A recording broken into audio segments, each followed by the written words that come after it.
Naganap noong 2023 ang kasong ating tatalakayin at noong ika-29 ng Abril ng taong iyon, inaresto ng pulisya sa isang apartment sa Saitama Prefecture, Japan ang 53 anyos na si Watanabe Mitsuko. Kinasuhan siya ng pagpatay at pagtatago ng bangkay habang ang biktima ay ang kanyang 68 anyos na biyenan na si Watanabe Katsuko. Natagpuan ang katawan ni Katsuko sa isang lalagyan sa ilalim ng sahig ng bahay at sa isinagawang investigasyon ay inamin ni Mitsuko na siya mismo ang sumakal sa kanyang biyenan hanggang sa mawalan ito ng buhay bago itago ang bangkay sa naturang compartment. Habang nagpapatuloy ang investigasyon, isa-isang isinalaysay ni Mitsuko ang buong pangyayari at ipinaliwanag ang dahilan ng kanyang ginawa.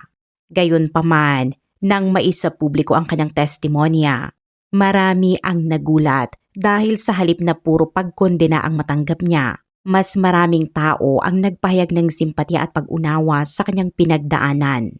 Dahil dito, nagsimulang itanong ng marami kung ano ba talaga ang nangyari sa babaeng ito bago humantong ang lahat sa trahedya.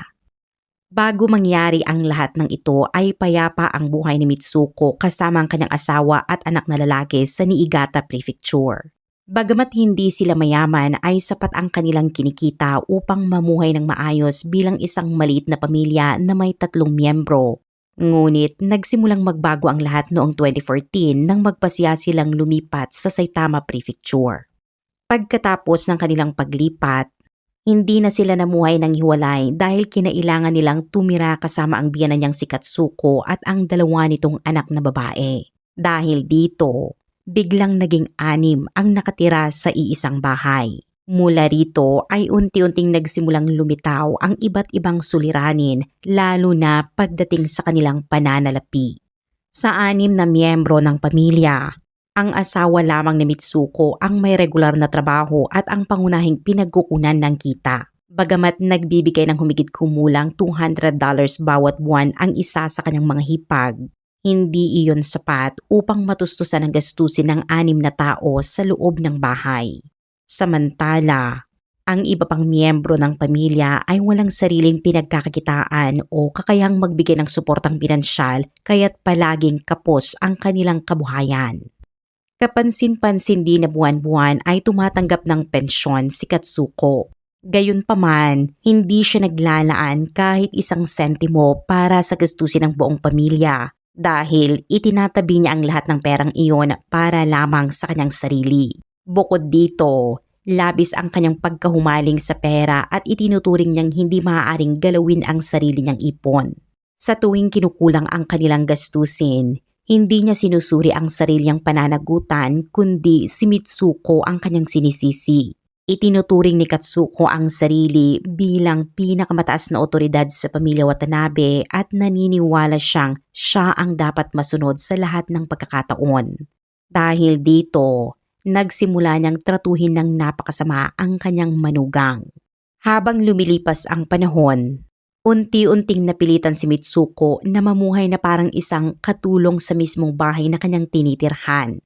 Lahat ng utos at kahilingan ay nagmumula kay Katsuko at wala siyang kalayaang tumanggi o magpahayag ng pagtutol. Sa bawat araw na lumilipas, lalo lamang naging mahigpit ang kontrol ng kanyang biyenan sa halos lahat ng aspeto ng kanyang buhay. Araw-araw ay kinakailangan niyang magising ng alas 5 ng umaga at ang una niyang ginagawa ay linisin ang litter box ng alagang pusa at diligan ang mga halaman.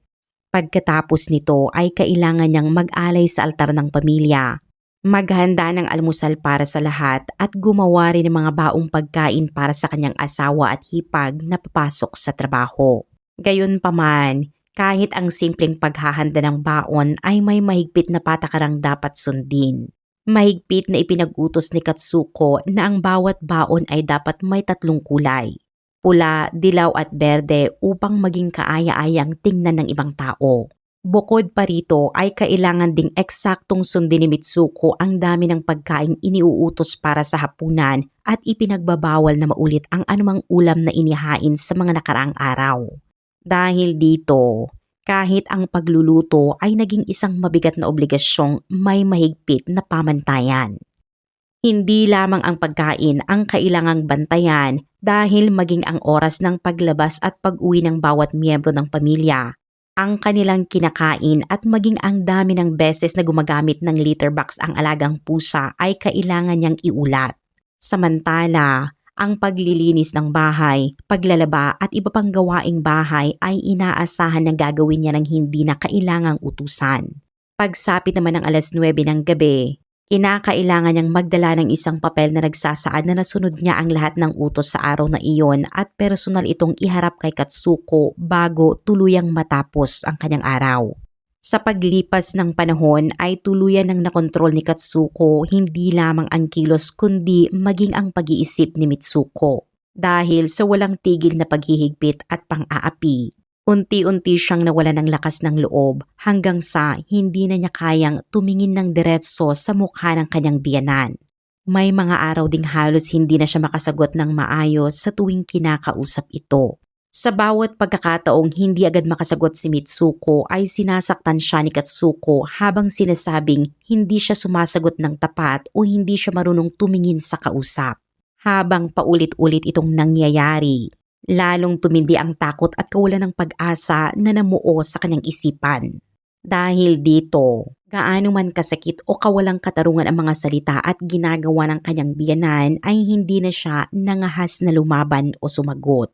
Nang mapansin ni Katsuko na halos wala ng kakayahang tumutol si Mitsuko, nakaisip siya ng panibagong paraan upang makakuha ng pera. Sa pagkakataong ito, ang napili niyang puntiryahin ay ang sariling ina ni Mitsuko. Upang maisakatuparan ito, nagbigay siya ng isang kakaibang utos sa kanyang manugang.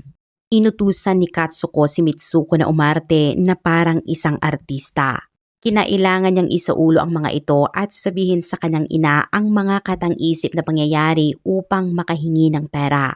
Kabilang sa mga kwentong iyon ang pag-aangking naubos ang kanilang ipon o kaya'y nagkaroon siya ng problemang nangangailangan ng malaking halaga bilang kabayaran. Dahil sa matinding takot, sinunod ni Mitsuko ang bawat tagubilin at tinawagan ng kanyang ina gamit ang eksaktong mga salitang inihanda ni Katsuko. Nang marinig ng kanyang ina ang sinasabing problema ng anak, hindi ito nagduda at agad na nagpadala ng pera upang makatulong. Pagkatapos matanggap ang pera, winidraw ni Mitsuko ang buong halaga at ibinigay ang lahat kay Katsuko. Mula Agosto ng 2018 hanggang Hunyo ng 2021, sa loob ng halos 3 taon, umabot sa 20 magkakahiwalay na pagkakataon ang ganitong paraan ng panlilinlang. Sa kabuuan ay tinatayang nasa $52,000 ang perang nakuha mula sa ina ni Mitsuko. Habang nangyayari ang lahat ng ito ay patuloy namang dinadala ni Mitsuko ang matinding konsensya dahil batid niyang mali ang kanyang ginagawa. Ngunit nanaig ang takot sa kanyang biyenan kaya hindi niya nagawang tumanggi. Habang lalo niyang nararamdaman ang kawalan ng kontrol sa sariling buhay, unti-unti siyang nalugmok sa matinding depresyon. Sa huli ay nagpasya siyang tumakas sa kanyang kinakaharap at noong Agosto ng 2019 ay umalis siya ng bahay upang puntahan ang isang lalaking nakilala niya sa isang gaming website. Gayunpaman, hindi rin naging ligtas ang kanyang naging desisyon. Makalipas ang halos 1 buwan, naranasan din umano niya ang pang-aabuso mula sa lalaking iyon kaya wala siyang ibang mapuntahan kundi ang bumalik sa tahanan ng kanyang asawa. Pagbalik niya, kinaharap naman niya ang isa pang mabigat na problema. Iginiit ng kanyang asawa na siya ay magbayad ng $10,000 bilang kabayaran sa kanyang pag-alis. Dahil wala na siyang sariling pera, ang kanyang ina na naman ang napilitang magbayad ng naturang halaga. Pagkatapos ng insidenteng iyon ay lalo siyang minamaliit ng kanyang mga hipag habang mas tumindi pa ang pasalita at pisikal na pananakit na ginagawa ni Katsuko. Habang lumilipas ang panahon, lumalala din ang kanyang dinaranas na emosyonal na paghihirap hanggang sa maging napakahirap na para sa kanya ang mga simpleng pagbangon tuwing umaga at ang paggawa ng pangkaraniwang gawaing bahay. Dahil dito ay lalo pang humina ang kanyang kalagayan. Nang mapansin niyang patuloy na lumalala ang kanyang kalusugang pangkaisipan, nagpasya si Mitsuko na humingi ng tulong sa isang psychiatrist sa pag-asang makakatulong ito sa kanyang pinagdaraanan. Ngunit nang malaman ito ni Katsuko, sa halip na magpakita ng pag-aalala ay nagalit pa siya. Ayon sa naging pahayag sa investigasyon, iginiit ni Katsuko na baka isipin ng ibang tao na may problema ang kanilang pamilya at baka maapektuhan pa ang kinabukasan ng kanyang mga anak na babae kung malalaman nilang nagpapagamot si Mitsuko. Dahil sa matinding pagtutol ng kanyang biyanan, napilitan si Mitsuko na itigil ang kanyang pagpapagamot. Mula roon ay tahimik na lamang niyang tiniis ang kanyang sitwasyon araw-araw nang walang anumang profesional na tulong. At habang tumatagal, lalo siyang naiwan na harapin ang lahat ng mag-isa. Pagsapit ng Agosto ng taong 2021, isa na namang mabigat na dagok ang dumating nang pumanaw ang sariling ina ni Mitsuko. Dahil dito, tuluyan ang nawala ang pinagmumula ng perang matagal nang kinukuha ni Katsuko sa pamamagitan ng panlilinlang. Gayunpaman ay hindi rin dito natapos ang kanyang paghahangad sa pera. Sa halip ay ibinaling ni Katsuko ang kanyang atensyon kay Mitsuko at pinilit itong magtrabaho sa isang pasilidad na nangangalaga sa mga matatanda. Bagamat ayaw niya ay wala siyang nagawa kundi tanggapin ang trabaho dahil sa patuloy na panggigipit ng kanyang biyanan. Higit pa rito, maging ang bank account kung saan ipinapasok ang kanyang sahod ay direktang hawak at pinamamalaanan ni Katsuko. Dahil dito, napupunta kay Katsuko ang lahat ng perang pinaghihirapan ni Mitsuko at hindi siya pinapayagang magtabi kahit maliit na halaga para sa kanyang sarili.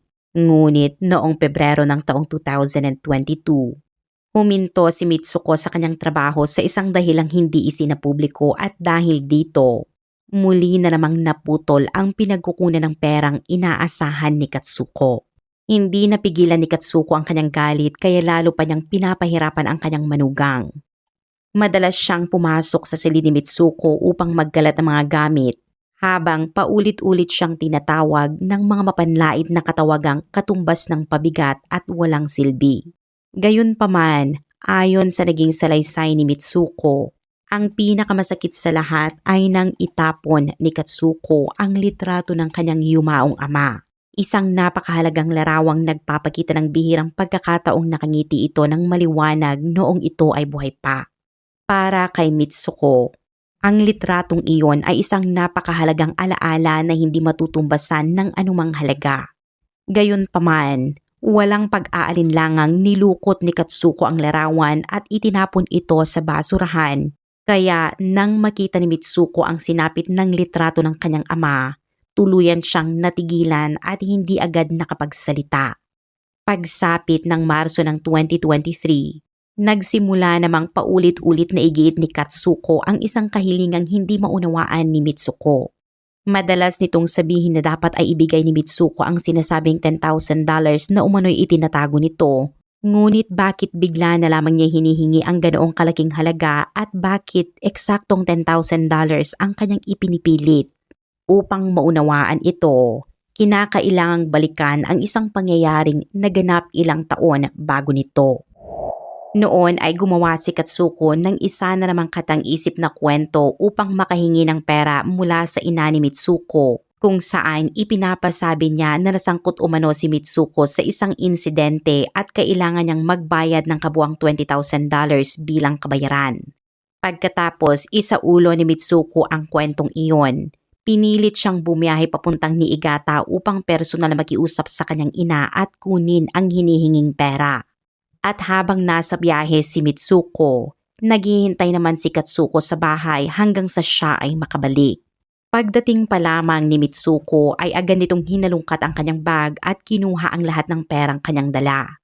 Gayunpaman, dahil hindi umabot sa $20,000 ang nakuha ay agad na nagpakita ng pagkainis si Katsuko at tinanong kung bakit hindi kumpleto ang halagang dala niya.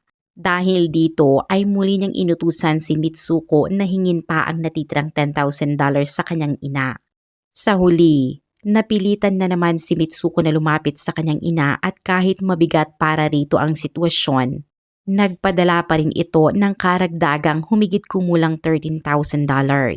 Sa kabuuan ay tinatayang nasa $23,000 ang perang napunta kay Katsuko. Sa kabila nito, Makalipas ang ilang taon ay iginigiit pa rin ni Katsuko na $10,000 lamang umano ang natanggap niya noon at ipinapabalik niya ang natitirang halaga kay Mitsuko. Dahil dito ay muli niyang sinimulang gipitin ang kanyang manugang na parabang may utang itong kailangang bayaran kahit wala naman talagang perang nawawala. Nang maubos ang perang dati niyang nakuha, ibinunton niya ang kanyang galit kay Mitsuko at patuloy na humihingi ng halagang hindi naman talaga umiiral. Ayon sa naging salaysay ni Mitsuko, mahinahon niyang ipinaalala sa kanyang biyenan na noon pa man ay nakuha na nito ang lahat ng perang iyon. Gayunpaman, wala itong naging epekto dahil hindi pinakinggan ni Katsuko ang kanyang paliwanag. Mula noon, sa tuwing silang dalawa lamang ang naiiwan sa bahay, palagi na lamang umanong ibinabalik ni Katsuko ang usapan tungkol sa pera at patuloy siyang pinipilit na ibigay ang sinasabing $10,000. Madalas umanong marinig ni Mitsuko ang paulit-ulit na sigaw ni Katsuko na ibigay na ang sinasabing $10,000 na kanyang itinatago.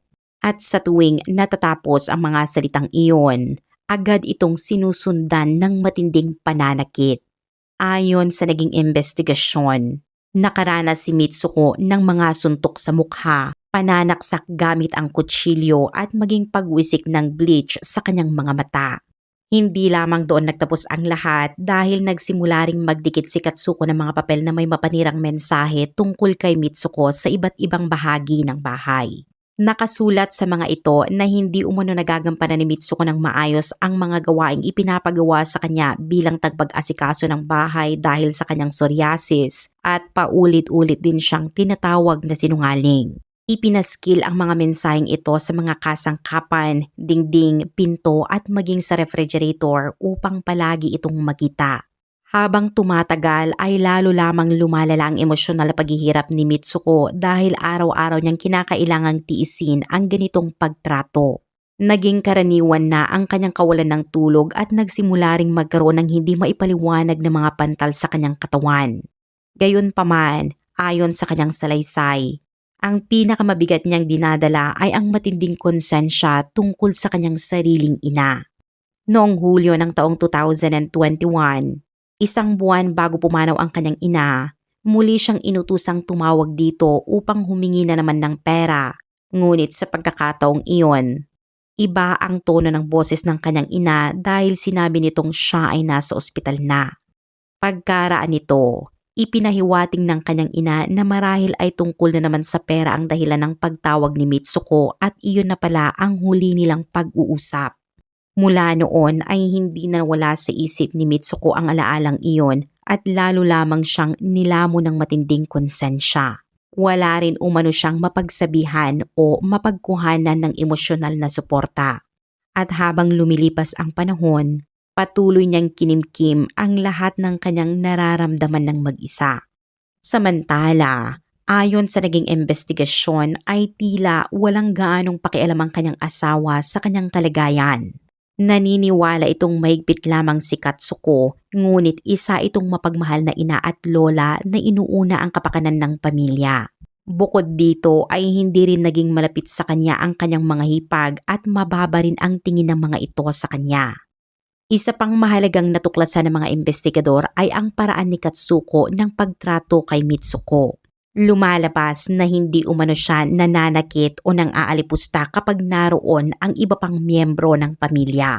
Dahil dito, sa paningin ng mga nasa paligid, mistulang karaniwang hindi pagkakasundo lamang ito sa pagitan ng isang mahigpit na biyenan at ng kanyang manugang. Pagsapit ng ika-22 ng Abril 2023, tila isa lamang itong pangkaraniwang araw ngunit nang silang dalawa lamang muli ang naiwan sa bahay, nagsimula na namang igiit ni Katsuko ang tungkol sa sinasabing $10,000. Maya-maya pa ay mariin itong sinabi na iyon na ang huling pagkakataon ni Mitsuko upang ibigay ang pera. Ayon sa naging salaysay ni Mitsuko, sa mismong sandaling narinig niya ang mga salitang iyon ay tila unti-unting naglaho ang kanyang ulirat. Aniya, parang nabalot ng makapal na ulat ang kanyang paningin hanggang sa maging malabo ang lahat ng nasa paligid, habang ang mga tunog ay tila unti-unti ring naglaho na para bang inilalayo siya sa realidad. Habang nanginginig sa matinding pagkalito ay naramdaman niyang unti-unting nanghihina ang kanyang katawan kaya tumakbo siya papasok sa banyo. Matagal siyang nanatiling nakaupo roon nang hindi malaman kung ano ang dapat gawin o isipin. Pagkaraan ng ilang sandali ay bahagya siyang nakabawi at lumabas muli patungo sa sala. Paglabas niya ay nadatnan niyang nakaupo pa rin si Katsuko sa kanyang upuan habang nakapikit ang mga mata nito. Pagkatapos ay muli nitong sinabi sa mapanghamong tono na nakapikit siya at dapat nang kunin ni Mitsuko ang sinasabing $10,000 na itinatago nito. Ayon sa naging testimonya ni Mitsuko, sa mismong sandaling marinig niyang muli ang mga salitang iyon ay pakiramdam niya ay may tuluyang nabasag sa kanyang kalooban. Ayon sa salaysay ni Mitsuko, hindi lamang ito isang paglalarawan ng kanyang nararamdaman.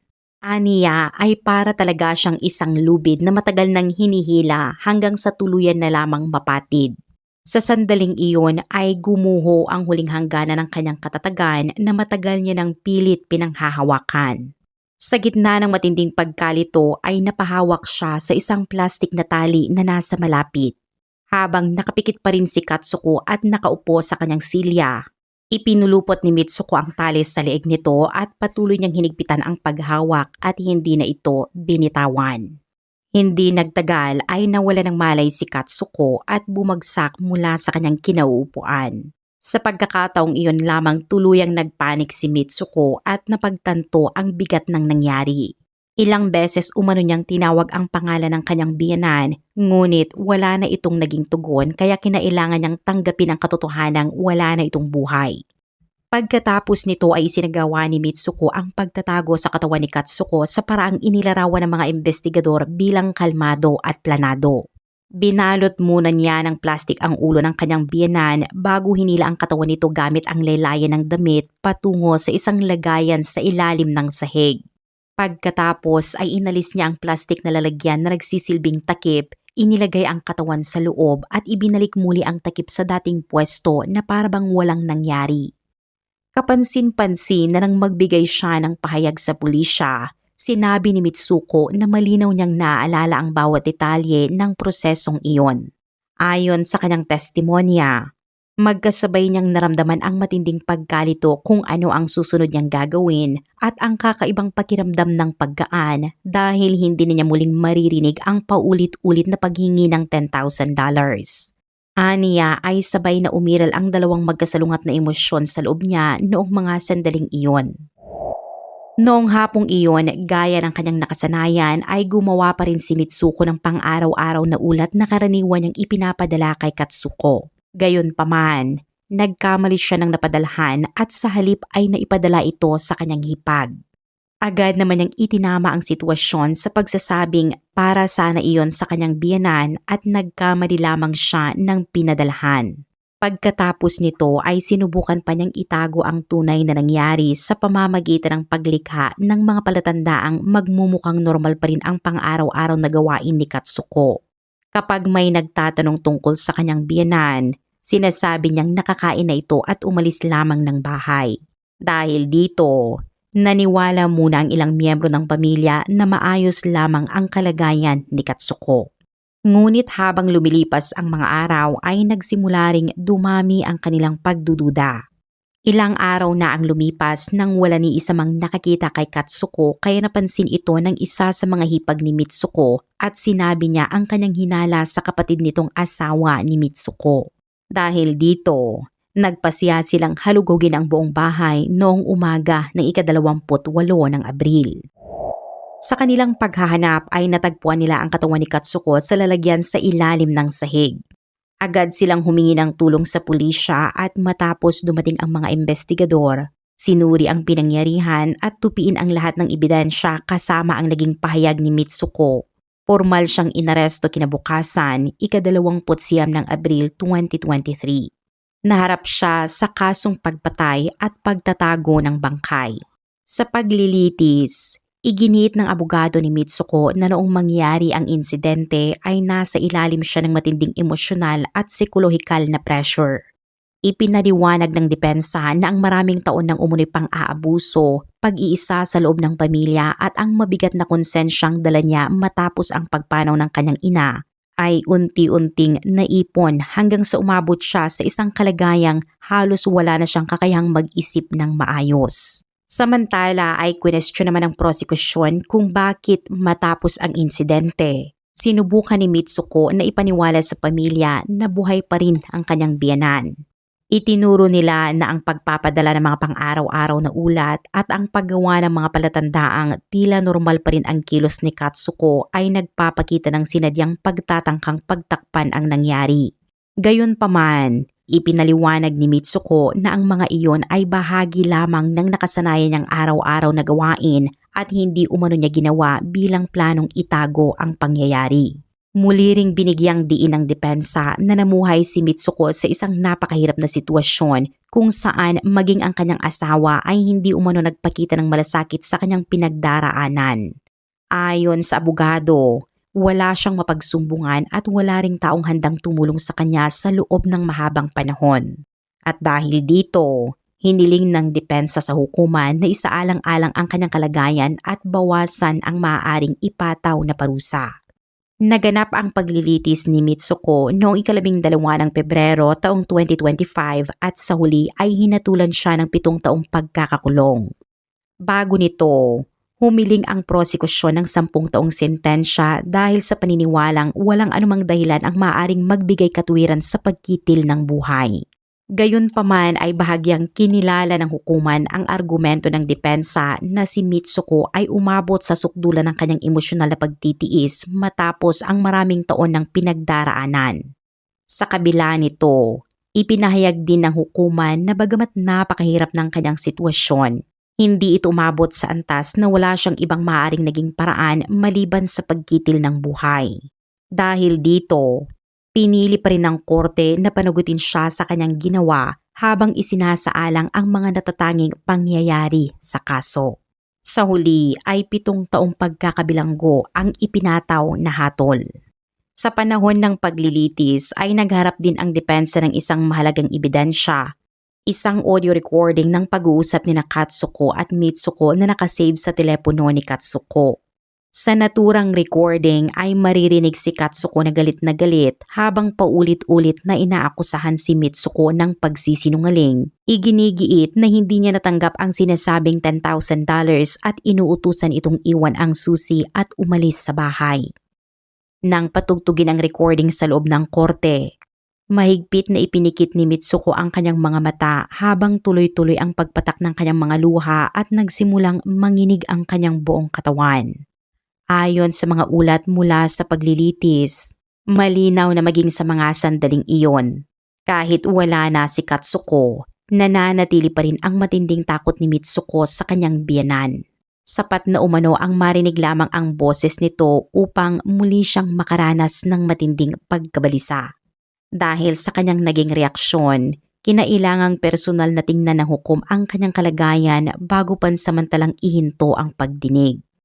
Sa naging reaksyon ni Mitsuko sa loob ng hukuman, maraming nakakita kung gaano kalalim ang takot at paghihirap na maaaring matagal niyang kinimkim habang nakatira kasama si Katsuko. Bagamat hindi nito binabago ang bigat ng nangyari, ipinakita ng eksenang iyon kung gaano kalakas ang naging epekto ng kanyang mga naranasan sa loob ng maraming taon. Samantala, ibang pananaw naman ang ipinahayag ng kanyang asawa. Ayon sa mga ulat, sinabi nitong mas mabuti pa sanang umalis na lamang si Mitsuko sa bahay kaysa humantong sa pagkawala ng isang buhay. Ipinahayag din niyang wala na siyang balak ipagpatuloy pa ang kanilang pagsasama at magsasampa siya ng diborsyo. Gayunpaman, ang kasong ito ay nagbukas din ng maraming tanong at iba't ibang opinyon mula sa publiko. May mga naniniwalang may mga pagkakataong hindi napapansin ng mga taong nasa paligid ang matagal nang dinaranas ng isang tao, habang ang iba naman ay iginigiit na anuman ang pinagdaanan, hindi pa rin ito maipapawalang sala ang pagkitil ng buhay. Dahil dito, naging sentro ng malawakang talakayan ang kaso tungkol sa epekto ng pangmatagalang pang-aabuso, emosyonal na pagpapahirap at pananagutan ng bawat miyembro. At dito nagtatapos ang kasong tampok sa ating dokumentaryo ngayon. Maraming salamat sa inyong panonood at magkita-kita tayong muli sa susunod na kwento.